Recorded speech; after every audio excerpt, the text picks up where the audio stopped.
నెహెమీయా గ్రంథము 7వ అధ్యాయము మొదటి 2 వచనాలలో ఉన్న మాటలు ఇప్పుడు మనం చదువుకున్నాం.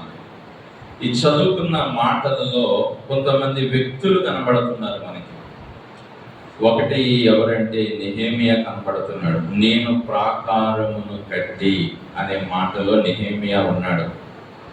తర్వాత ఆ తలుపులు ఏం చేశాడట, నిలిపి ద్వారపాలకులను, గాయకులను, లేవీలను నియమించిన పిమ్మట.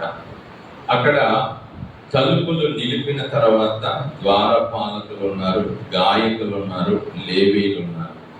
తర్వాత ఇంకొక ఇద్దరు కనబడుతున్నారు. నా సహోదరుడైన హనానీకిని, కోటకు అధిపతి అయిన హనన్యాకును. హల్లెలూయా. ప్రియులారా, ఈ రోజున ఒక వ్యక్తి కోసం మనము దేవుని వాక్యాన్ని నేర్చుకోబోతున్నాం. ఈరోజు మనము ఒక వ్యక్తి, ఆ వ్యక్తి ఎవరంటే హనన్య. ఆ వ్యక్తి పేరేంటి? హనన్య. బైబిల్ గ్రంథంలో నెహెమీయా గ్రంథం 7వ అధ్యాయము 2వ వచనంలో మనకు ఆయన కనబడుతున్నాడు. నా సహోదరుడైన హనానీకిని, కోటకు అధిపతి అయిన హనన్యాకును. హనన్య, అననీయ కాదు, హనన్య. మరి బైబిల్ గ్రంథంలో ఉన్న వ్యక్తుల పేర్లు చాలా దగ్గర బంధాన్ని కలిగినట్లుగా మనం చూస్తున్నాం. అననీయ అనబడిన పేరు కలిగిన వారు ఉన్నారు, కానీ ఇతని పేరు ఏం పేరు? హనన్య. అననీయ వేరు, హనన్య వేరు. సో మరి హనన్యాను గురించి మనం ఈరోజు తెలుసుకుందాం. గత నెల మనం ఎవరి కోసం నేర్చుకున్నాం? నుంఫా. అప్పుడే మర్చిపోయారు పేరు. ఏమండి, చాలా రేర్ నేమ్. మరి ఎక్కువ మనకి యాకోబు, యోసేపు, పేతురు, దావీదు ఇలాగా మాటలే కనబడతాయి. కానీ పోయిన నెల నుంఫా అనబడిన వ్యక్తి కోసం మనం నేర్చుకున్నాం. అంతకు ముందు అరిస్తాకు అనబడిన వ్యక్తి కోసం మనము నేర్చుకున్నాం. గత 2 మాసాలు మనము కొత్త నిబంధనలో నుండి ఇతర వ్యక్తులను నేర్చుకున్నాం. మరి ఈ నెల ఈ యొక్క జూలై నెలలో పాత నిబంధనలో నుండి ఒక వ్యక్తిని హనన్య మీకు జ్ఞాపకం చేయాలనే ఆలోచనతో మరి నేను సిద్ధపడి ప్రభు సన్నిధిలో ఉన్నాను. ప్రియులారా, హనన్య అనే పేరు బైబిల్ గ్రంథంలో ఇంకా ఎక్కడైనా ఉందంటారా? ఉందనిపిస్తుందా? లేదనిపిస్తుందా? ఏంటి? హనన్య అనే పేరు బైబిల్లో ఇంకా ఎక్కడైనా ఉందనిపిస్తుందా? లేదనిపిస్తుందా? ఎప్పుడైనా మీరు చదివినట్టు కనపడతా ఉందా? 3వ అధ్యాయంలో హనన్య ఉన్నట్టు చంద్రకళ గారు చెప్తున్నారు. ఇంకా ఎవరైనా ఎక్కడైనా మీకు ఎప్పుడైనా కనపడ్డారా? హలో, నా పేరు హనన్య అని బైబిల్లో మీరు ఎప్పుడైనా చదివినప్పుడు కనపడ్డారా? ఓకే, హనన్య అనే పేరు కలిగిన వారు బైబిల్లో ఎంతమంది ఉన్నారంటే 14 మంది ఉన్నారు. దేవునికి స్తోత్రం. హల్లెలూయా. ఎంతమంది ఉన్నారండి? 14 మంది ఉన్నారు. హనన్య అనే పేరు వచ్చినప్పుడల్లా ఈరోజు మనం నేర్చుకునే హనన్యాయే అనుకోకూడదు. వారు వేరు వేరు కాలాల్లో వచ్చారు. వారు వేరు వేరు పరిస్థితుల్లో పనిచేశారు. ఆ 14 మంది ఎవరు అనేది చెప్పడానికి సమయం కాదు. కానీ బైబిల్ గ్రంథం అంతటిలో పాత నిబంధన భాగంలో హనన్య అనే పేరు కలిగిన వారు 14 మంది ఉన్నారు. హల్లెలూయా. నేను గత కొన్ని నెలల క్రితము ఒక ఆయన కోసం చెప్పాను. ఆయన ఎవరంటే ఒబద్య. ఆయన పేరు ఒబద్య. ఏలియా కాలం మందు ఉన్నాడు ఒబద్య. ఒబద్య అనే పేరు కలిగిన వారు బైబిల్లో 13 మంది ఉన్నారని చెప్పారు. ఒబద్య అనే పేరు కలిగిన వారు బైబిల్ ఎంతమంది ఉన్నారు? 13 మంది ఉన్నారు. సో బైబిల్ గ్రంథాన్ని చదివేటప్పుడు మనం చాలా జాగ్రత్తగా చదవాలి. మనకి ఎవరైనా ఒక వ్యక్తి మరి పిల్లల చదువుతుంటే ఈ వ్యక్తి ఆ వ్యక్తేనా, ఆ వ్యక్తి ఈ వ్యక్తేనా, ఈ వ్యక్తి వేరా, ఆ వ్యక్తి వేరా అనేది తెలుసుకోవాల్సిన అవసరం ఎంతైనా ఉంది. లేకపోతే మనము ఆ బైబిల్ గ్రంథాన్ని తప్పుగా అర్థం చేసుకుంటాం. అతనే ఇతను, ఇతనే అతను అని అనుకున్నాం అనుకో, మరి పిల్లల అక్కడ మనకి చాలా తేడా వచ్చేస్తాయి. ఎందుకంటే మరి దేవుని వాక్యంలో చాలా విషయాలు రాయబడ్డాయి. ఒక్కొక్క వ్యక్తి ఒక్కొక్క వ్యక్తిత్వం కలిగిన వాడు. కాబట్టి మనం చాలా జాగ్రత్తగా వాక్యాన్ని చదవాలి. ఇప్పుడు మీకు అర్థమైన సంగతి ఏంటంటే, ఈరోజు మనం నేర్చుకునే వ్యక్తి పేరు హనన్య. ఈ హనన్య అనే వ్యక్తి అనే పేరు కలిగిన వారు బైబిల్లో 14 మంది ఉన్నారు అనే విషయాన్ని మీకు చెప్తున్నాను. తర్వాత ఈరోజు మన యొక్క ధ్యానాంశంలో ఈ హనన్య కోసము 5 విషయాలు మనం తెలుసుకుందాం. 5 విషయాలు. మొదటిది ఏంటంటే, హనన్య అనే పేరుకి అర్థాన్ని మనం తెలుసుకుందాం. హనన్య అనే పేరుకి అర్థం ఏమిటంటే, యెహోవా కృపగలవాడు అని అర్థం. హనన్య అనే పేరుకి అర్థం ఏంటంటే, యెహోవా కృపగలవాడు. చెప్పాను నేను చాలాసార్లు, ప్రతి వ్యక్తి పేరుకి కూడా ఏముంటదంటే అర్థం ఉంటుంది. మీ పేరుకి అర్థం ఏంటో తెలియకపోతే గూగుల్ని అడగండి చెప్పారు. సో కాబట్టి ప్రతి మనిషి యొక్క పేరుకి కూడా ఏముంటదంటే ఒక అర్థం ఉంటుంది. అలాగే బైబిల్ గ్రంథంలో ఉన్న వ్యక్తుల యొక్క పేర్లకు ఏముందంటే అర్థం ఉంది. ఇప్పుడు హనన్య కోసం మనం ఈరోజు నేర్చుకునే మొదటి మాట ఏంటంటే, హనన్య అతను ఎవరంటే, మరి ఆ పేరుకి అర్థం ఏంటంటే యెహోవా కృపగలవాడు. ఆమేన్. దేవునికి స్తోత్రం. హల్లెలూయా. ఈరోజు మన ధ్యానాంశంలో మొదటి మాట హనన్య మనకు నేర్పేది ఏంటంటే, మనము కూడా దేవుని కృపను పొందిన వారంగా ఉండాలి. హనన్య యెహోవా కృప కలిగిన వాడు అనే పేరు అర్థం తెచ్చే పేరెట్టుకున్నాడు. నిజంగా అతడు దేవుని కృపను ఏం చేస్తున్నాడంటే హనన్య అనుభవిస్తున్నాడు. హల్లెలూయా. ఏమంటే యెహోవా కృప గలవాడు అనే పేరు పెట్టుకుని దేవుని కృపను పొందుకోకపోతే ఆ పేరుకి అర్థము లేదు. ఏమంటే దేవుని కృప అనే పేరు అర్థము కలిగిన పేరు పెట్టుకుని దేవుని కృపను కలిగి లేకపోతే ఆ పేరు వల్ల ఉపయోగం ఏమీ ఉండదు. కాబట్టి మన జీవితంలో మనం తెలుసుకోవలసిన సంగతి ఏంటంటే, మరి హనన్య అనే పేరుకు యెహోవా కృపగలవాడు. కృపగలవాడు. ఇందాక మనం పాడే కృపయే, నీ కృపయే, నేనేమై ఉన్నానో నీ కృపయే. నిజమే. మనం అందరము కూడా ఎలా బ్రతుకుతున్నామంటే దేవుని కృపను బట్టే బ్రతుకుతున్నాం. హల్లెలూయా. ఏమండి, మనం ఎవ్వరము గొప్పవారము కాదు. మన జ్ఞానాన్ని బట్టో, మన శక్తిని బట్టో, మన తెలివితేటలను బట్టో, మన బలాన్ని బట్టో, మన ఉద్యోగ వ్యాపారాలను బట్టో, మనకున్న ఆరోగ్యాన్ని బట్టో మనం బ్రతకటం లేదు. It is all about God's grace alone. ఇదంతా కేవలము దేవుని కృప మాత్రమే. హల్లెలూయా. మనమందరము ఆయన కృప వలన బ్రతుకుతున్నాం. దేవుని బిడ్డలారా, మనకు ఎన్నైనా ఉండొచ్చు, ఎంతైనా ఉండొచ్చు, ఏమైనా ఉండొచ్చు, మనం ఏ స్థితిలోనైనా ఉండొచ్చు. అయితే మనం కలిగి ఉన్నదంతా కూడా దేవుని కృప మాత్రమే అని ఒప్పుకోవాలి. హల్లెలూయా. లేదు నాది, నా వలన జరిగింది, నేను కాబట్టి అని మనం గర్వించామా, ఆయన కృపను మనం ఏం చేసుకుంటామంటే పోగొట్టుకుంటాం. ఎందుకంటే యాకోబు పత్రిక 4వ అధ్యాయంలో అంటాడు, దేవుడు అహంకారులను ఎదిరించి దీనులకు ఆయన కృపనిస్తున్నాడు అని బైబిల్ అంటారు. దేవుడు ఎవరికి ఇస్తున్నాడు ఆయన కృప? అహంకారులను ఎదిరించి. అహంకారులు అంటే గర్వము గలవారు. ఎవరైతే నాది, నా బలము, నా శక్తి, నా సామర్థ్యము, నేను కాబట్టి అని ఎవరైతే గర్విస్తారో వారికి దేవుని కృప లేదట. ఎవరైతే దీనులై ఉంటారో, తగ్గింపు గలవారై ఉంటారో, ఎవరైతే ప్రభువా నీవే నాకు ఆధారము, నీ కృపే నాయనా నా జీవితంలో నన్ను నడిపిస్తుంది నాయనా అని దీనత్వాన్ని కలిగి ఉంటారో వారికి దేవుడు ఆయన కృపనిస్తాడు. హల్లెలూయా.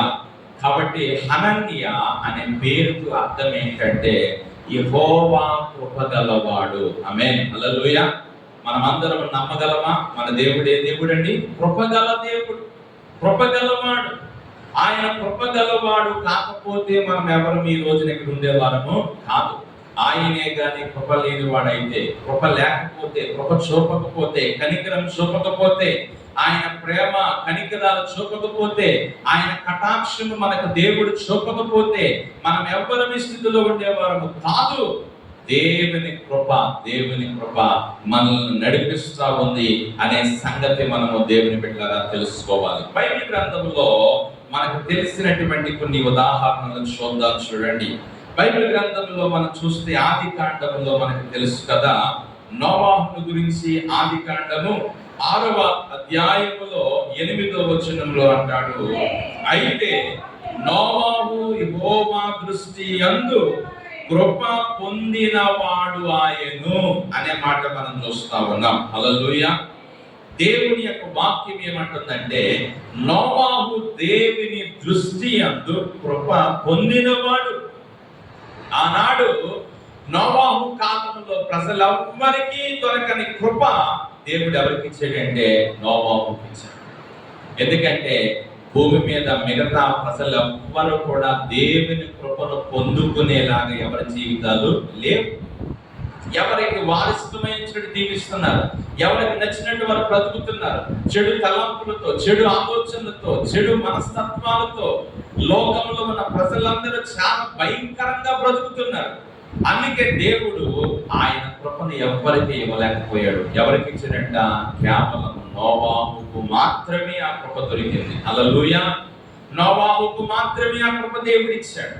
ఈ మధ్యాహ్న కాల సమయంలో మన జీవితంలో కూడా ఆయన కృప మనం పొందాలి. దేవా, నా జీవితం నీ కృపతో నింపబడాలి నాయన. నీ కృపకు నన్ను యోగ్యునిగా చేయండి. నీ కృపకు నన్ను ప్రభువా అర్హునిగా చేయండి ప్రభువా. కృప అనే మాటకు అర్థం ఏంటంటే, ఏదైతే మనము పొందుకోవడానికి యోగ్యులము కాదో అది దేవుడు మనకి ఇవ్వడమే కృప అంటే. హల్లెలూయా. ఏంటి? ఏదైతే మనము పొందడానికి యోగ్యులము కాదో అది దేవుడు మనకి ఇవ్వడమే కృప. ఈ రోజున మనం అందరం బ్రతికి ఉండడానికి మనం యోగ్యులము కాదేమో, కానీ దేవుడు మనల్ని ఏం చేశాడు? బ్రతికించాడు, ఇంకా సజీవులుగా ఉంచాడు, ఇంకా ఆరోగ్యవంతులుగా ఉంచాడు. ఇంకా ఇది కేవలం ఆయన కృప అంతే. ఆయన కృప. దేవుని బిడ్డలారా, దేవుని కృప మన జీవితంలో ఎంతైనా మనకేమైందంటే అవసరం. మన జీవితంలో ఆయన కృప మనకి ఎంతైనా అవసరం. చూడండి, అబ్రహాము జీవితంలో కూడా ఒక మాట మనం చదువుదాం.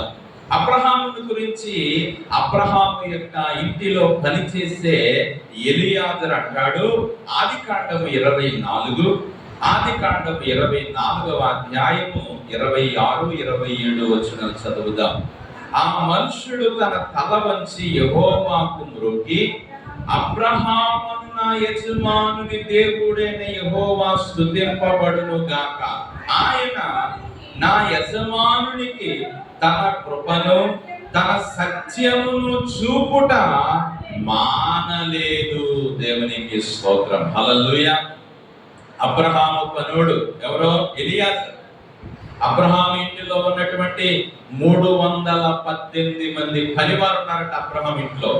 ఆ 318 మందికి హెడ్ ఎవరంటే ఎలియాజరు.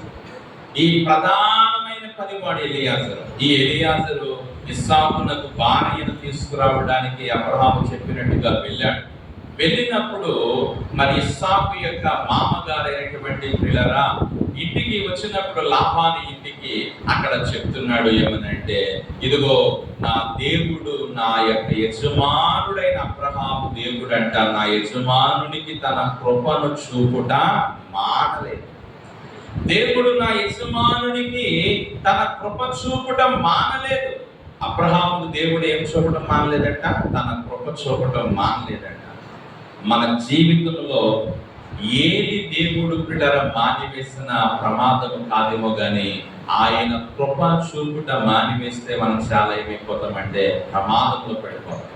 కాబట్టి దేవుని కృపను నిలబెట్టుకోవాలి. దేవుని కృపను మనం పోగొట్టుకోకూడదు. దేవుని కృపను మనం కోల్పోకూడదు. ఆయన కృపను మన జీవితంలో నిలబెట్టుకోవలసిన అవసరం ఉంది. దినదినము ఆయన కృప మన జీవితంలో మనము కలిగిన వారముగా మనం ఉండాలండి. హల్లెలూయా. దేవుని బిడ్డలారా, దేవుని కృప ఎంత గొప్పది! దేవుని కృప ఎంత గొప్పది! బైబిల్ గ్రంథంలో మనం ఇంకొక వ్యక్తిని చూసుకుని మనము రెండో మాటకి వెళ్దాము. ఆ వ్యక్తి ఎవరు అని అంటే దావీదు. దావీదు జీవితంలో దేవుడు దావీదు కోసం చెప్తాడు. 89వ కీర్తన, కీర్తనల గ్రంథము 89వ కీర్తన 28వ వచనం చదువుదాం ప్రియులారా. నా కృప నిత్యము అతనికి తోడుగా నుండ చేసేదను. హల్లెలూయా. దేవుని వాక్యం ఏమంటుందంటే దావీదు కోసము నా కృప నిత్యము అతనికి తోడుగా ఉంటది. ఎవరికి? దావీదు. దేవుడు దావీదుకు ఏ కృప ఇచ్చాడంటే నిత్యమైన కృప. హల్లెలూయా. దావీదుకు దేవుడు ఇచ్చిన కృప ఏ కృప? నిత్యమైన కృప.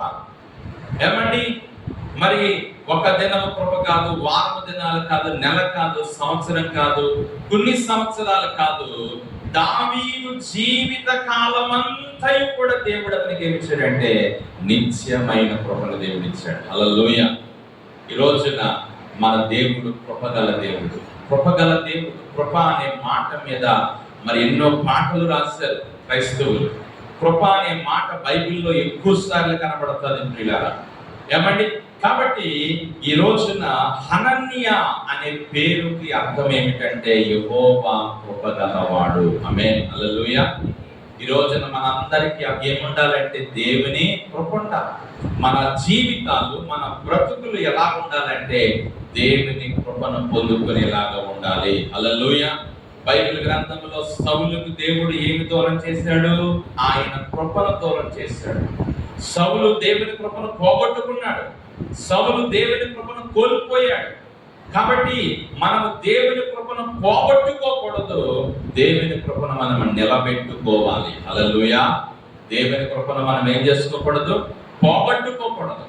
అందుకే పౌలు గారు తన పత్రికలో రాస్తూ ఒక చోట అంటాడు, దేవుని కృపను నేను నిరర్ధకము చేయలేదు అంటాడు. హల్లెలూయా.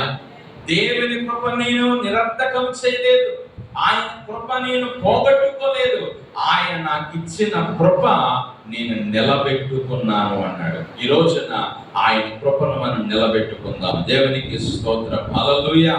మరలా మన పాఠానికి వద్దాం, నెహెమీయా గ్రంథానికి వద్దాం.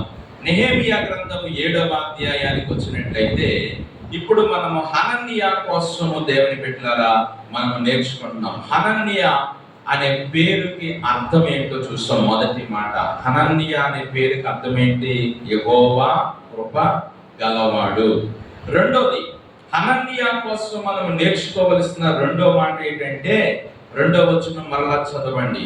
నా సహోదరుడైన హనానీకిని కోటకు అధిపతి అయిన హనన్యాకు అనే మాట మనం చూస్తున్నాం.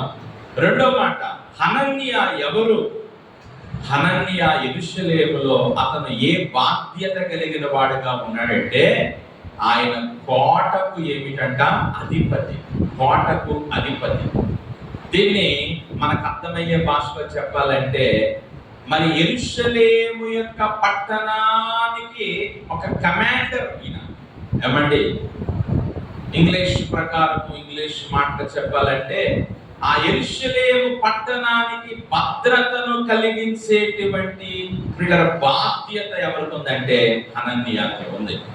కోటకు అధిపతి. కోట అంటే ఏంటంటే యెరూషలేము యొక్క పట్టణము చుట్టూ కోట ఉంటుంది. ఆనాడు మనం చదువుతాం కదా, యెరికో చుట్టూ ఏముంది? కోట ఉంది. యెరూషలేము చుట్టూ కోట ఉంది. ఏంటి? శత్రువులు రాకుండా, శత్రువులు ఆ పట్టణంలోనికి వచ్చి దాన్ని అటాక్ చేయకుండా పట్టణము చుట్టూ కూడా ఏముండేదంటే కోట. ఆ కోటకు ఒక ఆయన ఎవరు ఉంటారంటే అధిపతి ఉంటారు. ఆ కోట దగ్గర కాపులదారులు ఉంటారు. అందుకే బైబిల్లోని మీరు 7వ అధ్యాయంలో చూసారు, అక్కడ మొదటి వచనంలో ఏమన్నాడు నెహెమీయా?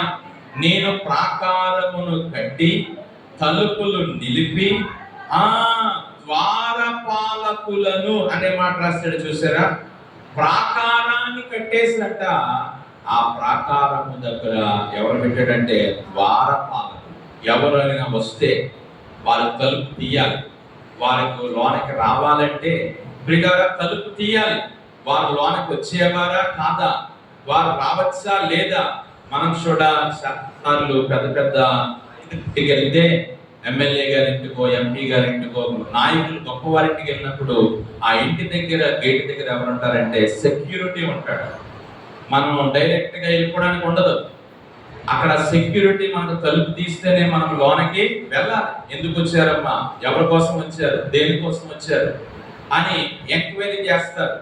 అక్కడ రాస్తారు, ఎవరు వచ్చారో పేరు రాస్తారు, ఎందుకు వచ్చారో రాస్తారు. లోపల నుంచి పర్మిషన్ వస్తేనే మనకి ద్వారపాలకుడు అయ్యేందుకు తలుపు తీస్తాడు, లోనికి పంపిస్తారు. లేదు, లోనికి వెళ్ళడానికి అవకాశం లేదంటే మనం వెనక్కి వచ్చేసిందే. అలాగా ఇక్కడ హనన్య ఇతను కోటకు అధిపతి.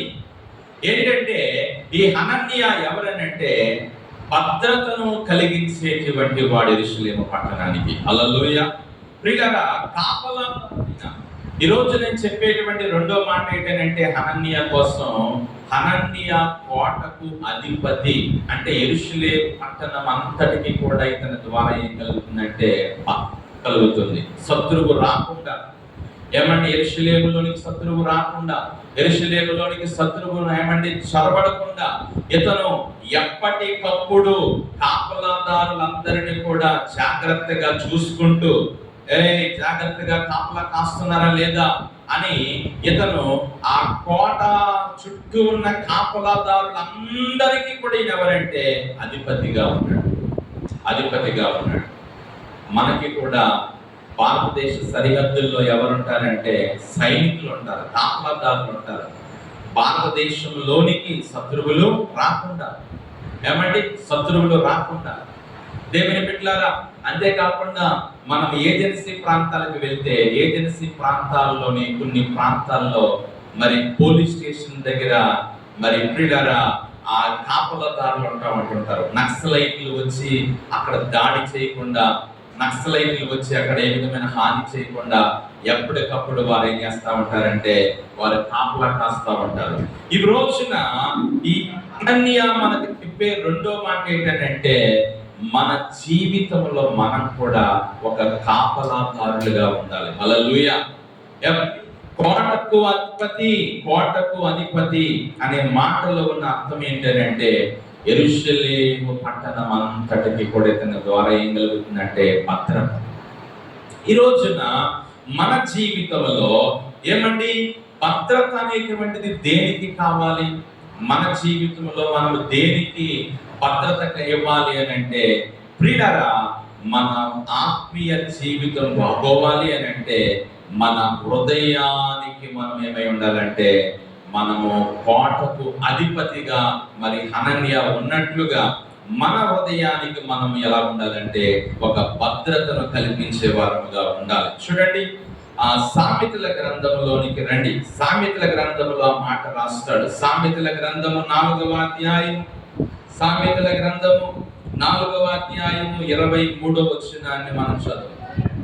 నీ హృదయములో నుండి జీవదారులు బయలుదేరును గనుక, కాబట్టి అన్నిటికంటే ముఖ్యముగా నీ హృదయమును భద్రముగా కాపాడుకునుము. దేవునికి స్తోత్రం. హల్లెలూయా. మనం ఏం భద్రంగా కాపాడుకుంటాం? మన ఇంట్లో ఉన్న విలువైన డబ్బులు, మన ఇంట్లో ఉన్న విలువైన వస్తువులు, ఎవరు దాన్ని దొంగిలించకుండా, అవి ఏ విధముగా వాటికి అపాయం కలగకుండా చాలా సెక్యూరిటీగా వాటిని మనం చాలా జాగ్రత్తగా దాచుకుంటాం. కానీ బైబిల్ ఏం చెబుతుందంటే ఇదిగో అన్నిటికంటే ముఖ్యముగా నీ హృదయమును భద్రముగా నువ్వేం చేసుకోవాలంటే కాపాడుకోవాలి.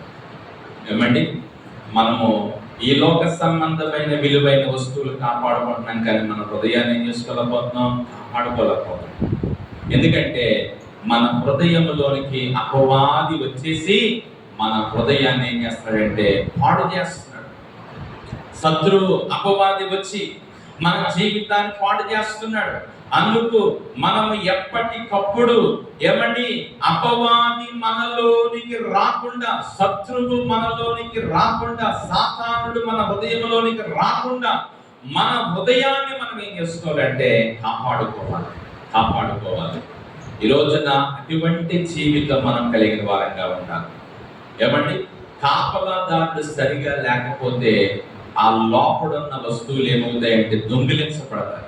ఏమండి, కాపలాదారుడు సరిగా లేకపోతే మన ఆత్మీయ జీవితంలో కూడా మన హృదయాన్ని మనం భద్రంగా కాపాడుకోకపోతే మన ఆత్మీయ జీవితంలో ఉన్న విలువైన రక్షణ, ఆత్మీయ వరాలు, ఆత్మీయ జ్ఞానము, ఆత్మీయమైనటువంటి పిల్లల జీవితాన్ని అపవాది వచ్చి దాన్ని ఏం చేస్తాడంటే దొంగిలిస్తాడు. అందుకు మన హృదయం అనే కోటకు మనం ఏమై ఉండాలంటే కాపలాదారులుగా ఉండాలి. హల్లెలూయా. ప్రభువా, నాకు నీవిచ్చిన రక్షణ, నాకు నీవిచ్చిన ఆత్మీయత, నాకు నీవిచ్చిన ఆత్మీయ వరాలు, నాకు నీవిచ్చిన ఈ ఆత్మీయ స్థితి నేను అపవాదికి ప్రభువా అప్పగించేయకుండా వాటిని నేనేం చేసుకోవాలంటే కాపాడుకోవాలి. హల్లెలూయా. కాపాడుకుంటున్నామా? మనము కాపాడుకుంటున్నామా ప్రియులారా? ఎందుకనంటే మనము అప్రమత్తంగా ఉన్నాము అని అంటే అపవాది ఏదో ఒక విధముగా మనలోనికి చొరబడి ఏం చేస్తాడంటే మనలో ఉన్న ఆత్మీయ స్థితిని దొంగిలిస్తాడు. హల్లెలూయా. మన అపవాదికి ఉన్న పేరు ఏమిటంటే దొంగ.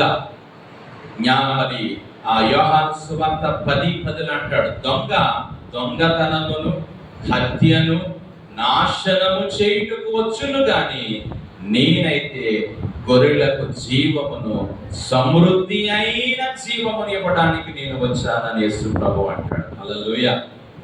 దొంగ దేనికి వస్తాడట? దొంగతనమును హత్యను నాశనము చేయడానికి వస్తాడు. ఇదిగో ఇక్కడ వాస్తవానికి ఈ హనన్య కోటకు అధిపతిగా ఎందుకున్నాడో తెలుసా? యెరూషలేములోనికి శత్రువులు ఎవరు రాకుండా ఇతను ఏం చేస్తున్నాడంటే ఆపుదలిస్తున్నాడు. హల్లెలూయా.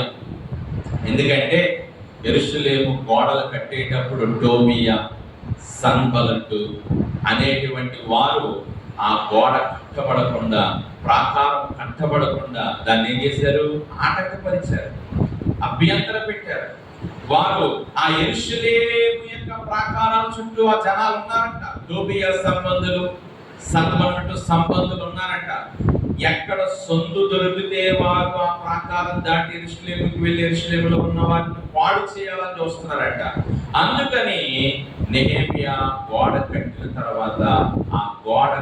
తర్వాత ప్రాకారం చుట్టూ ఎవరిని పెట్టాడంటే ద్వారపాలకులను పెట్టాడు. ప్రాకారం చుట్టూ కాపలాదారులను పెట్టాడు. శత్రువులు ఎవరి లోనికి రాకుండా. ఏమండి, ఈ రోజున నేనేమంటానంటే నీ ఇంటిని నువ్వు ఎంత జాగ్రత్తగా నీవు కాపాడుకుంటున్నావో, దొంగలు రాకుండా, ఎవరు పడితే వారు రాకుండా, అలాగే నీ హృదయాన్ని నువ్వేం చేసుకోవాలంటే కాపాడుకోవాలి. హల్లెలూయా. ప్రియులారా, బైబిల్ గ్రంథంలో అంటాడు కదా, పేతురు గారు రాసిన మొదటి పత్రిక 5వ అధ్యాయము 8వ వచనం చదవండి ఒకసారి. పేతురు గారు రాసిన మొదటి పత్రిక 5వ అధ్యాయము 8వ వచనం చదువుదాం. మొదటి పేతురు 5:8. నిబ్బరమైన బుద్ధి గలవారై మెలకువగా ఉండండి. మీ విరోధి అయిన అపవాది గర్జించు సింహము వలె ఎవరిని మృంగుదునా అని వెతుకుచూ తిరుగుచున్నాడు. హల్లెలూయా. ఏమండి, నిబ్బరమైన బుద్ధి గలవారై మెలకువగా ఉండండి. మీ విరోధి అయిన అపవాది ఎవరిని మృంగుదునా అని వెతుకుతూ తిరుగులాడుతూ ఉన్నాడంట. అంటే అపవాది పని ఏంటంటే ఎవరు దొరుకుతారా, ఎవరి ఆత్మీయ జీవితాన్ని పాడు చేయాలా, ఎవరి ఆత్మీయ జీవితాన్ని పడగొట్టాలా అని అపవాది ఏం చేస్తా ఉంటాడంటే తిరుగుతా ఉంటాడంట. ఎవరైతే వారి జీవితాల పట్ల భద్రత లేకుండా ఉంటారో అపవాది వారిని పట్టుకుంటాడు. వారి ఆత్మీయ జీవితాన్ని ఏం చేస్తాడు? పాడు చేస్తాడు. వారి ఆత్మీయ జీవితాన్ని పాడు చేస్తాడు.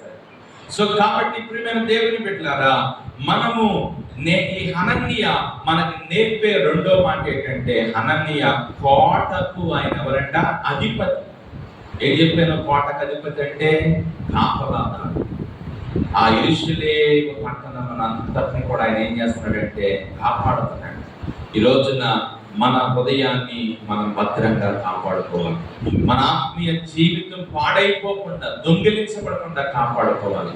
అంతేకాదు మనము మన యొక్క ప్రాంతమును కొరకు మన దేశం, మన పట్టణం, మన రాష్ట్రం యొక్క కాపుదల కొరకు కూడా మనం ఏం చేయాలంటే ప్రార్థన చేయవలసిన వారమై ఉన్నాం. హల్లెలూయా. అందుకే బైబిల్ గ్రంథంలో ఒక మాట అంటాడు, దేశమును పాడు చేయకుండా బ్రద్దలైన సందులలో నిలవదగిన వాడు ఎవడైనా కలడా అని ఎంత విచారించిన ఒక్కడును దేవునికి కనపడలేదట. హల్లెలూయా.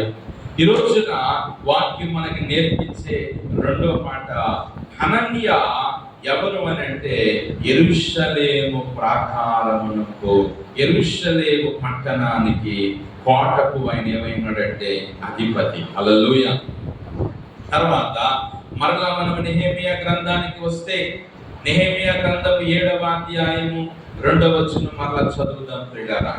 నా సహోదరుడైన హనానీకిని కోటకు అధిపతి అయిన హనన్యాకును యెరూషలేము పైన అధికారం ఇచ్చితిని. హల్లెలూయా.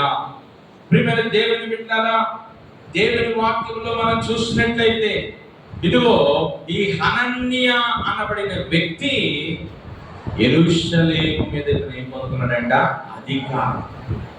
అధికారం. యెరూషలేమునకు ఇతనిని దేవుని బిడ్డలారా అధికారిగా దేవుడు చేశాడంట. హల్లెలూయా. దేవుని బిడ్డలారా, మన జీవితంలో మనం గమనించవలసిన ఒక సంగతి ఏమిటి అని అంటే, మరి హనన్య యెరూషలేము పట్టణానికి అధికారిగా ఉన్నాడు. దేవుని బిడ్డలారా అధికారిగా ఉన్నాడు, ఒక ఉన్నత స్థితిని పొందుకున్నాడు, ఒక ఉన్నతమైన నాయకుడిగా ఉన్నాడు. ఈ రోజున నేను చెప్తున్నాను కదా, మనందరము కూడా ఎవరమని అంటే అధికారులు, నాయకులు. ఎవరికి వారు వారి వారి స్థానాల్లో మనం ఎవరు అంటే నాయకులు. ఇప్పుడు సంఘం ఉందంటే సంఘానికి కాపరెవరో నాయకులు, కుటుంబం ఉందంటే కుటుంబానికి నాయకులు ఎవరో తల్లి తండ్రి, ఆ కుటుంబానికి నాయకులు. ఒక కంపెనీ ఉందంటే ఆ కంపెనీకి నాయకుడు ఎవరో మేనేజర్. అలాగా ప్రతి రంగంలో ప్రతి ఒక్క స్థితిలో నాయకులు అనబడిన వారు ఉంటారు. ఇప్పుడు ఈ హనన్య యెరూషలేము పట్టణానికి ఎవరంటే నాయకుడు, అధికారి. దేవుని బిడ్డలారా, అధికారం ఇతనికి వచ్చిందంటే ఇతను ఎంత మరి మంచి వ్యక్తి అయితే అతనికి అధికారం ఇస్తారు. ఈ రోజున చాలా మందికి అధికారం అంటే చాలా ఇష్టం. ఏమంటే లీడర్ అవ్వడం అంటే చాలా ఇష్టం. నేను కూడా నాయకుడిని అయిపోతానని తయారవుతా ఉంటుంటారు ప్రియులారా. అయితే వాక్యం ఏం చెప్తుందో తెలుసా? మన జీవితంలో మనం ఏ అధికారము కలిగిన వారమైనప్పటికీ, ఏ నాయకత్వాన్ని దేవుడు మనకు అప్పగించినా ఆ నాయకత్వాన్ని మనం చాలా జాగ్రత్తగా నిర్వర్తించాలి. హల్లెలూయా. ఆ నాయకత్వాన్ని చాలా జాగ్రత్తగా మనము ఏమంటే నిర్వర్తించాలి. ఈ రోజున ప్రభు సన్నిధిలో నిన్ను దేవుడు ఒక అధికారిగా చెయ్యాలంటే నీవు దేవుని దృష్టిలో ఒక మంచి ఆత్మీయ స్థితి నీవు కలిగిన వ్యక్తిగా నీవు ఉండాలి. చూడండి, అధికారినిగా దేవుడు ఎవరిని చేయమన్నాడో బైబిల్లో ఒక వచనం చదువుదాం. చూడండి, అధికారిగా దేవుడు ఎవరిని చేయమన్నాడు అని అంటే బైబిల్ గ్రంథంలో మనం చూసినట్లయితే నిర్గమాకాండము 18వ అధ్యాయం చదవండి. నిర్గమాకాండము 18వ అధ్యాయము 21వ వచనం చదవండి. 21. మరియు నీవు ప్రజలందరిలో సామర్థ్యము, దైవభక్తి, సత్యాశక్తి కలిగి లంచగొండులు కాని మనుష్యులను ఏర్పరచుకుని 1000 మందికి ఒకనిగాను, 100 మందికి ఒకనిగాను, 50 మందికి ఒకనిగాను, 10 మందికి ఒకరిగాను వారి మీద న్యాయాధిపతులను నియమించాలి అంటున్నాడు మోషేతో. ప్రియులారా గమనించండి, ఇక్కడ మోషే యొక్క మామ ఇత్రో మోషేతో అంటాడు, నీవు చేయుచున్న పని మంచిది కాదు. ఇన్ని లక్షల మంది ప్రజల సమస్యని ఒక్కడవే చూడాలంటే నీకు చాలా కష్టం మోషే. నిజమే కదా? ఏమండి, ఒక ఇంట్లో నలుగురు జీవిత స్థితిని ఈ ఇంటి యజమానుడు ఒక్కడే చూడాలంటే చాలా ఇబ్బంది. ఒక నలుగురిని మనం నడిపించలేని వారిగానే ఉంటే మోషే చేతి క్రింద ఎంతమంది ఉన్నారంటే దాదాపు 20 లక్షల మందికి ఒకే నాయకుడు ఉండాలంటే ఎంత కష్టం.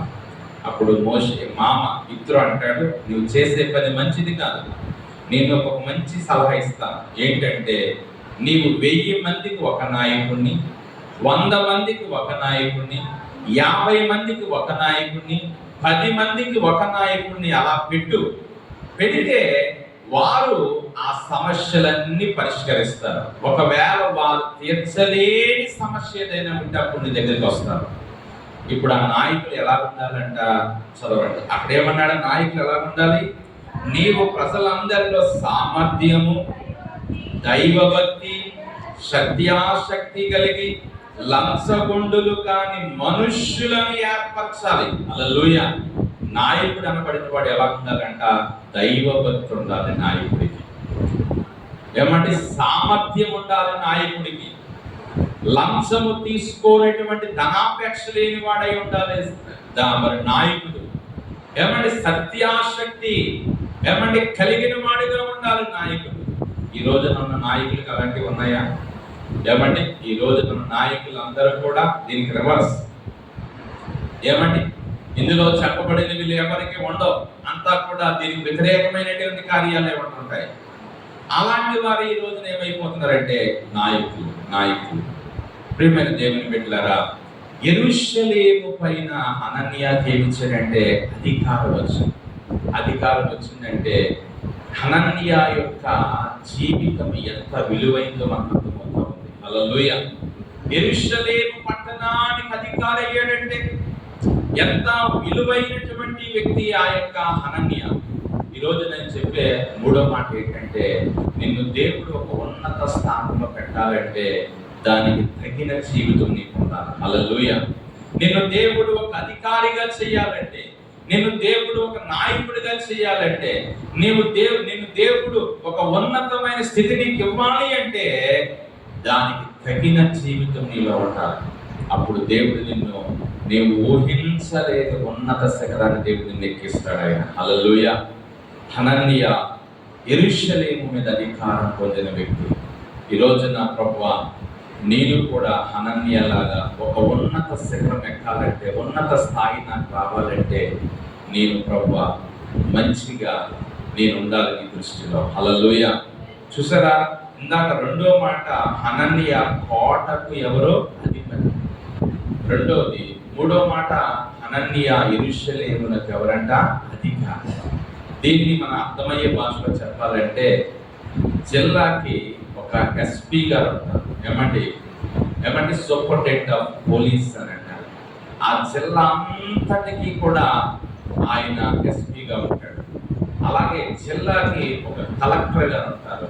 ఆ జిల్లా అంతటికి ఆ కలెక్టర్ గారు ఎవరంటే అధికారి. ఎస్పీ గారు భద్రతకు సంబంధించిన అధికారి. మరి జిల్లా కలెక్టర్ గారు ఏమో ఆ జిల్లా అంతటి యొక్క పర్యవేక్షణ చూసుకునేటువంటి అధికారి. ఇప్పుడు ఈ హనన్యా ఈ రెండు బాధ్యతలు కూడా పోషిస్తున్నాడు. ఒక పక్కన ఎస్పీగా ఉన్నాడు, సెక్యూరిటీ, ఆ యెరూషలేము పట్టణానికి బాధ్యతగా అతను ఏ విధమైనటువంటి శత్రువు రాకుండా చూస్తున్నాడు ఇతను. అంతేకాకుండా ఈ యొక్క హనన్యా యెరూషలేము పట్టణానికి ఒక అధికారిగా ఉన్నాడు. హల్లెలూయా. నాలుగో మాట, హనన్యా కోసం మనం ఏం చెప్పాలంటే ఆ 7వ అధ్యాయంలో అంటాడు మరలా, హనన్యా అతడు నమ్మకమైన మనుష్యుడు. హల్లెలూయా. ఈరోజు హనన్యా కోసము నాలుగో మాట ఏంటంటే నమ్మకమైన మాట. ఇక్కడ వాస్తవానికి ఈ రోజు మనం ధ్యానించే హనన్యా కోసము ఈ నెహెమ్యా 7:2 మాత్రమే ఉంది వచ్చినప్పుడు, ఇంకెక్కడ లేదు. ఇందాక నెహెమ్యా గ్రంథం 3వ అధ్యాయంలో చెప్పబడిన హనన్యా వేరు. ఈ హనన్యా కోసం 7:2 తప్ప ఇంకా బైబిల్లో ఎక్కడా కూడా ఇతని కోసం వేరే వచనాలు ఏమీ లేవు.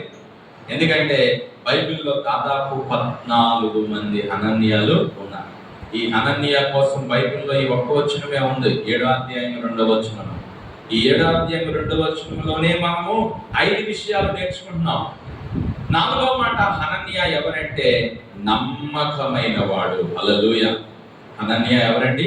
నమ్మకస్తుడు. నమ్మకస్తుడు, ఫెయిత్ఫుల్ మ్యాన్ ఆఫ్ ఫెయిత్ఫుల్. నిజమే, మన జీవితంలో నమ్మకత్వం అనేటువంటిది చాలా అవసరం. నమ్మకస్తులుగా ఉండాలి. దేవుడు మనల్ని ఏ స్థితిలో ఉంచాడో, మనల్ని ఏ విధమైన పరిస్థితిలో పెట్టాడో ఆ యొక్క రంగములో మనం నమ్మకముగా ఉండాలి. నిన్ను దేవుడు ఒక ఉద్యోగంలో పెడితే ఉద్యోగంలో నమ్మకంగా ఉండు. ఒక భర్తగా, ఒక భార్యగా, ఏమంటే ఒక కాపరిగా, ఒక నాయకుడిగా నిన్ను దేవుడు ఏ స్థితిలో ఉంచితే ఆ స్థితిలో నీవు ఎలా ఉండాలంటే నమ్మకముగా ఉండాలి. నమ్మకముగా ఉండాలి. దేవుడు మన నమ్మకత్వాన్ని చూస్తే మనల్ని ఏం చేస్తారంటే దీవిస్తాడు. అందుకే బైబిల్ అంటుంది, నమ్మకమైన వానికి దీవెనలు మెండుగా కలుగును అంటాడు. హల్లెలూయా. నమ్మకత్వం చాలా ఇంపార్టెంట్. ఈ రోజున లోకంలో ఎక్కడ చూసిన మనుషులు ఏం చేస్తున్నారంటే మోసం. నమ్మకత్వం లేదు, మోసం.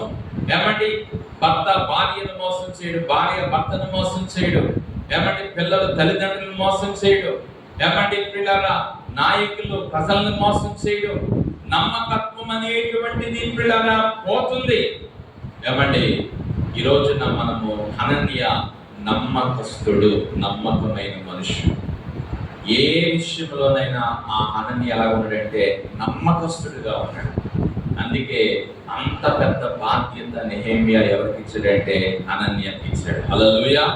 నిజమే కదా, మన ఇంట్లో ఎవరైనా నమ్మకస్తులుగా ఉంటే మనము వారిని ఏం చేస్తున్నామంటే వారిని చాలా మనం చక్కగా చూసుకుంటాం. దేవుని బిడ్డలారా, బైబిల్ గ్రంథంలో కొన్ని వచనాలు చదువుదాం చూడండి. బైబిల్ గ్రంథంలో సంఖ్యాకాండము 12వ అధ్యాయము 7వ వచనంలో మనం మోషే కోసం చదువుతాం. సంఖ్యాకాండం 12 7వ వచనంలో ఉన్న మాట, అతడు నా ఇల్లంతటిలో నమ్మకమైన వాడు అని బైబిల్ చెప్తా ఉంది. మోషే నా ఇల్లంతటిలో ఎవరండి? నమ్మకమైన. మన నమ్మకత్వం ఎప్పుడు తెలుస్తుంది అంటే ఎవరు లేనప్పుడు, ఒంటరిగా నీవు ఉన్నప్పుడు, ఏమండి ఏకాంతముగా నీవు ఉన్నప్పుడు, నువ్వెలా ఉంటున్నావు, నువ్వేం చేస్తున్నావు, నువ్వెలా బ్రతుకుతున్నావు, నీ క్రియలు, నీ కార్యాలు ఎలా ఉంటున్నాయి, అది మన నమ్మకత్వం. అందరూ ఉన్నప్పుడు మనం ఎంత మంచివారిగా ఉన్నామని అనుకుంటున్నామో ఎవరు లేనప్పుడు కూడా మనం అలాగా, అది సరి అయిన నిజమైన నమ్మకత్వం. ఎవరు లేరు కదా, ఎవరు చూడలేదు కదా, ఎవరికి తెలియదు కదా, ఇలా చేద్దాం, అలా చేసేద్దాం, ఇలా చెందుదాం అని ఏదైనా తప్పుడు కార్యాలకు మనము పిల్లలకు త్వరపడుతున్నామంటే మనం నమ్మకస్తులము కాదని అర్థం. హల్లెలూయా. కాబట్టి దేవుని బిడ్డలారా, మన జీవితంలో మనం నమ్మకమైన వారముగా ఉండాలని దేవుని వాక్యం చెప్తా ఉంది. తిమోతికి పిల్లరా పౌలు గారు ఒక పత్రిక రాస్తూ తిమోతి కోసం చెప్తారు. పౌలు గారు కొరింథీయులకు రాసిన మొదటి పత్రిక 4వ అధ్యాయము, కొరింథీ మొదటి పత్రిక 4వ అధ్యాయము 17వ వచనం చదవండి ఒకసారి. ఎందు నిమిత్తము ప్రభువునందు నాకు ప్రియుడును నమ్మకమైన నా కుమారుడు నగు తిమోతిని మీ వద్దకు పంపి ఉన్నాను. ఏమంటే తిమోతి కోసం పౌలు ఏం చెప్తున్నాడంటే నా ప్రియుడును నమ్మకమైన నా ప్రియ కుమారుడు నేను తిమోతిని మీ వద్దకు పంపుతున్నాను. తిమోతి కోసం పౌలు ఏం చెప్తున్నాడంటే తిమోతి ఎవరంట? నమ్మకమైన వాడు. నమ్మకమైన వాడు. ఈరోజున దేవుడు మన కోసం చెప్పగలడా, నీవు నమ్మకమైన వాడు అని, నేను నమ్మకమైన వ్యక్తినని. ప్రియులరా, ఒక దినమున ప్రభు మనందరి యొక్క క్రియలను బట్టి తీర్పు తీర్చే రోజు రాబోతుంది. అప్పుడు చెప్పాల మనందరి కోసం ప్రభు బలా నమ్మకమైన మంచి దాసుడు, బలా నమ్మకమైన మంచి దాసుడు. కాబట్టి ప్రియులరా, నీవు ఎక్కడైనా ఒకవేళ మోసం చేసి నమ్మకత్వాన్ని కోల్పోయి ఉంటే ఈ మధ్యాహ్న కాల సమయంలో మనము హనన్యా మనకి నేర్పే 4వ మాట ఏంటంటే నమ్మకమైన మనుష్యుడు హనన్యా. హల్లెలూయా. మన జీవితంలో నమ్మకత్వం అనేటువంటిది చాలా ప్రాముఖ్యం. చివరిగా 5వదిగా హనన్యా ఎవరంటే అందరికంటే ఎక్కువగా దేవుని ఎదుట భయభక్తులు గలవాడు. దేవునికి స్తోత్రం. హల్లెలూయా. హనన్యాలో మనము చూసే 5వది ఏంటంటే అందరికంటే ఎక్కువగా ఇతనికి ఏముందంటే దేవుని యందు భయభక్తులు. దేవుని యందు భయభక్తులు గలవాడు. ఎంత మంచి మాటలు అనన్య కోసం మనం చదువుతున్నాం. నిజంగా ఎంత ఆత్మీయత కలిగిన వాడైనా, ఎంత మంచి ఆత్మీయ లక్షణాలు ఇతనిలో కనబడుతున్నాయి. ఈ రోజున దేవుని యందు భయభక్తులు కలిగిన బ్రతుకు మన జీవితంలో ఎంత ఉంది. మన భయభక్తులు ఆదివారం 2 గంటలే, మిగతా దినాలన్నీ కూడా మనకిష్టమైనట్టే బ్రతుకుతున్నాం, మనకిష్టమైనట్టు జీవిస్తున్నాం. ఏది చెయ్యాలంటే అది చేస్తున్నాం, ఎక్కడికి వెళ్ళాలంటే అక్కడికి వెళ్తున్నాం, ఎలా ఉండాలంటే అలా ఉంటున్నాం. అయ్యో నేను దేవుని బిడ్డని, నేను ఇలా ఉండకూడదు, ఇలా చేయకూడదు, ఇలా బ్రతకూడదు అనే భయము కొంచెమైనా మనలో ఎక్కడైనా ఉన్నదా? ప్రియమైన దేవుని బిడ్డలారా, మనం దేవుని సన్నిధిలో ఉన్నప్పుడే భయభక్తులు కాదు, దేవుని సన్నిధిలో మనం లేనప్పుడు కూడా మనం దేవుని భయభక్తులు కలిగి. ఎందుకంటే మన దేవుడు ఆయన మనతో నిత్యం ఉండే దేవుడు. ఆయనకు కనపడిన స్పష్టమంతయు ఏది కూడా లేదంట. ఆయనకు మరుగైనది ఏది లేదంట. నువ్వెక్కడికి వెళ్తున్నావో, నువ్వేం చేస్తున్నావో, నీ క్రియలేంటో, నీ కార్యాలేంటో, నీ ఆలోచనలేంటో, నీ తలంపులేంటో, నీ ఉద్దేశాలేంటో, నువ్వేం చేస్తున్నావో దేవునికి అంతా తెలుసు. కాబట్టి మన జీవితంలో దేవునికి ఎలా ఉండాలంటే భయపడదు. అమ్మో ఇలా ఉండకూడదు, ఇలా చేయకూడదు, నేను చాలా జాగ్రత్తగా ఉండాలి, నా దేవుడు నన్ను చూస్తున్నాడు, నన్ను గమనిస్తున్నాడు అనేటువంటి ఒక అవగాహన మనకు ఉండాలి. ప్రియులారా, హల్లెలూయా.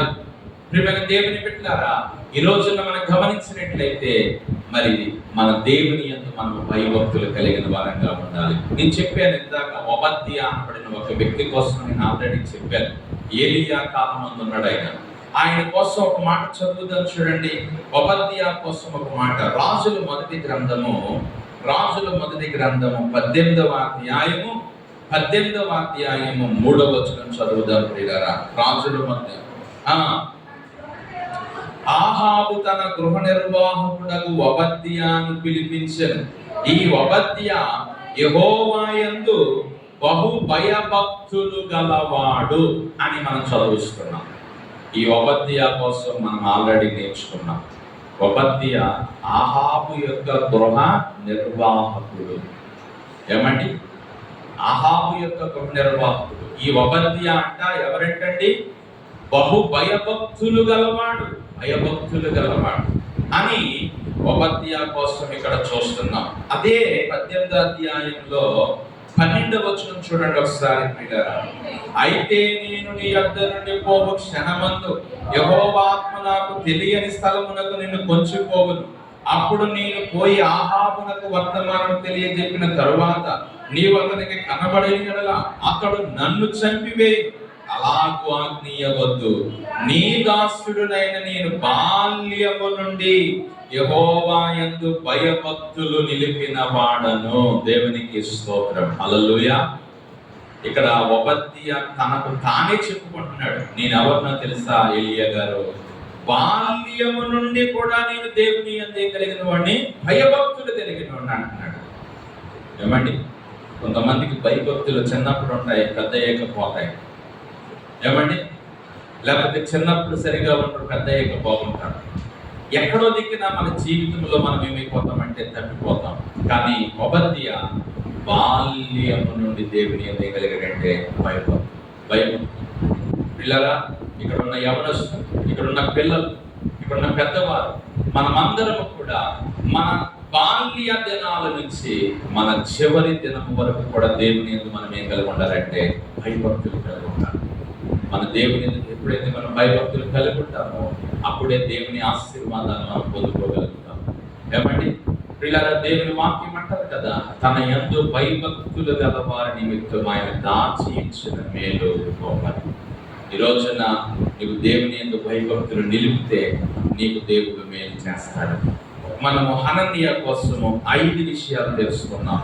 హనన్యా అనే పేరు అర్థము యెహోవా కృపగలవాడు. రెండవది హనన్యా కోటకు అధిపతి. మూడవది హనన్యా యెరూషలేమునకు అధికారి. నాలుగవది హనన్యా నమ్మకస్తు. ఐదవది హనన్యా దేవుని యందు భయభక్తులు గలవాడు. ఈ 5 మాటలు మన మనస్సులో పెట్టుకుని మనమందరం ఏమని ప్రార్థించాలంటే, నేను ఒక హనన్యాలాగా మారాలి. ఆమేన్. హల్లెలూయా. వాక్యం ఎందుకు చెప్తున్నారు? వాక్యం ఎందుకు వింటున్నాం? మనం ఎందుకు రాసుకుంటున్నాం? ఎందుకు చదువుతున్నాం అంటే ఆ వాక్యాన్ని పాటించాలి, ఆ వాక్యాన్ని మనం అనుసరించాలి.